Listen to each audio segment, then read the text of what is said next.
আসসালামু আলাইকুম বন্ধুরা, ডক্টর সোম গার্ডেনে সবাইকে জানাই স্বাগতম। আজ আপনাদের সামনে আরও একটা নতুন ভিডিও নিয়ে আসলাম। যাদের ছাদ বাগান আছে অথবা যাদের বাসা বাড়ি আছে, ধরুন আপনাদের বাসায় পাঁচিল নেই অথবা ছাদের কোনো রেলিং নেই, সেখানে আপনারা কীভাবে সবজি চাষ করে নিজের সবজি নিজে খাওয়া দাওয়া করতে পারবেন। দেখুন, এই যে এটা আমাদের ডক্টর সোমের ছাদ বাগানের পাশে দেখুন রেলিং নেই। আমরা সিস্টেম করে লতা জাতীয় যে সবজিগুলো আছে আমরা সেই সবজিগুলো চাষ করছি।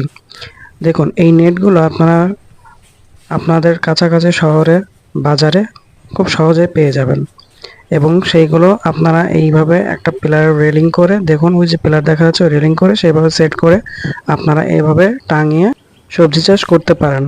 আমাদের এখানে আগে শসা গাছ চাষ করেছি, এখন আলহামদুলিল্লাহ বরবটি গাছ চাষ হচ্ছে।